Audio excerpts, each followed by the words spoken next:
Hey y'all, it's Laura, and I am here with my very first Smashbooking process video. I decided to start with a page that I find a little bit tricky.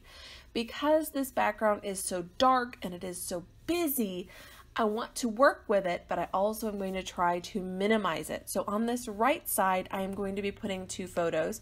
And so I want to kind of minimize this crazy dice background with a little bit of vellum. It's not going to completely cover it up. That area I'm going to reserve for my photos. On the left side, I want to add a great deal of journaling about these dice pages because they did inspire me a little bit and give me a little bit of a journaling prompt. So I am going to bring in some journaling cards from the Project Life Maggie Holmes collection, I think.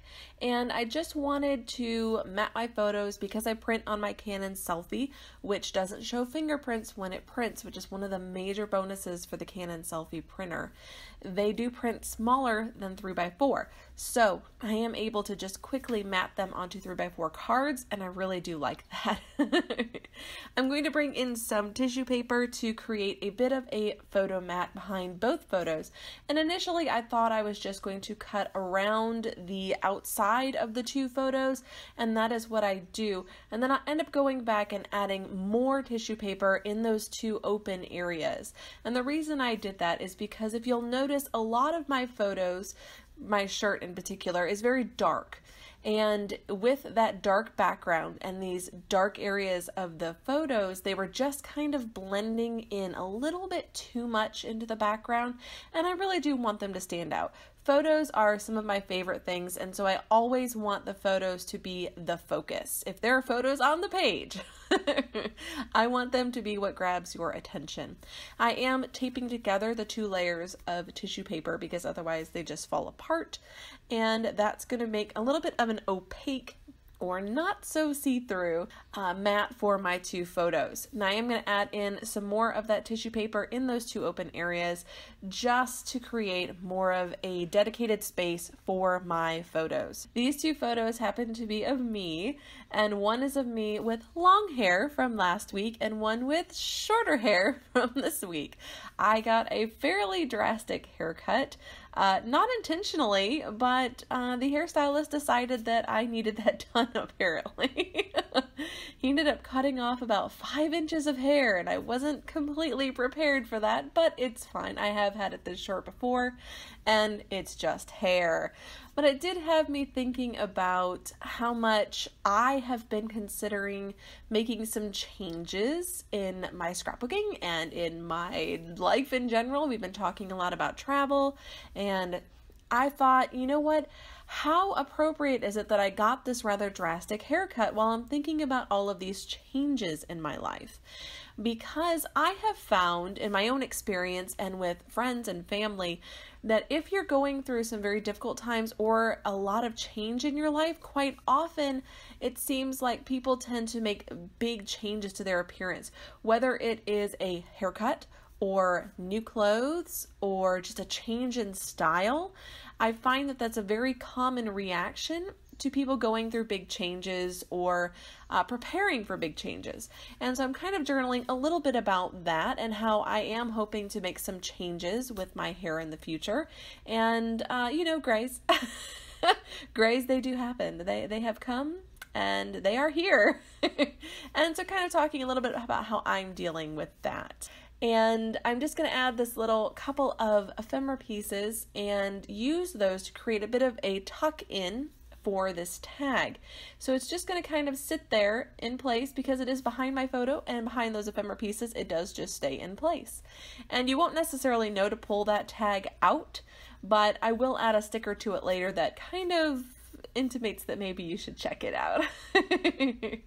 But if you don't, the title will absolutely explain what is going on with these photos, and it is simply New Do, New You. And I thought that was appropriate because of what my journaling was about. I do think that getting a big haircut like that, making a major change, whether it's dyeing your hair, whether it's cutting it, whether it's just changing your style, I really think it makes you feel differently, and it really kind of motivates you to make those other changes you need to make in your life. And so I just wanted to kind of do a little commentary on that. Now on the left side of my page, I have a large 4x6 journaling card, and I have backed that with some vellum so that it does stand up a little bit from the back of the page, but I'm making very intentional choices here not to cover up the two larger dice that have the numbers 64 on them. And when I saw this page, those really caught my eye. And the reason they caught my eye is because I happen to be 34 at the moment. And I thought, what if I did a little bit of journaling about where I want to be at 64? Or what do I want to accomplish before 64? 64 is a pretty common retirement age, and so I thought, let's use that. Let's go with that. So that's what I'm going to do on this left side of the page. I'm just layering up some ephemera pieces. Now that little journaling spot does say travel bucket list, but I'm not just specifically talking about travel, and so I will change that in a moment. I've brought in some washi that was just in the little container on my desk, and it's kind of a faux stitching kind of washi strips, and I'm using them twofold. A, to create some borders around my photos and kind of compartmentalize that vellumed area, and also to hold the vellum down because I have added adhesive in the center of the vellum and the two ends are trying to lift up a little bit, and I don't want them to do that. So I'm using the vellum kind of like tape and just taping down the ends. I'm also bringing in little bits and pieces from the sticker sheet that was sitting on my desk as well, and that is really another large purpose for this journal for me, is to just throw those bits and pieces in here and make fun pages. They don't have to be designed fancy. They don't have to have, you know, any kind of detailing to them. They're just for fun. They're just to document some stories and to use up some bits and pieces that I haven't used on my layouts, so I want to get them used. I have changed that to a 30-year bucket list and added a little arrow to kind of grab your attention and draw you into that 30-year aspect of the journaling. And then I'm just going to grab some more pieces from this bowl. I really don't think too much about, oh, this color, that color with these pages. I'm honestly just putting things in place. Do I like it? Great, down it goes.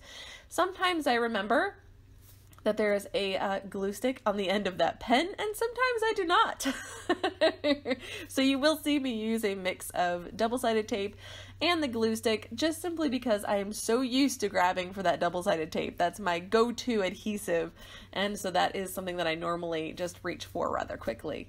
I am going to cut out a couple of these circle shapes and just going to keep the outline of them so that I can kind of highlight those two 64s.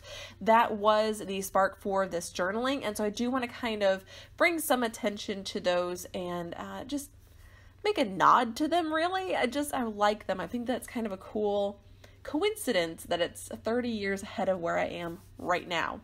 And so I've grabbed another little bit and piece here that I'm going to add on just for another circular shape. So we have 3 circular shapes on that left side, and that just feels more cohesive to me. So this is the main embellishing done.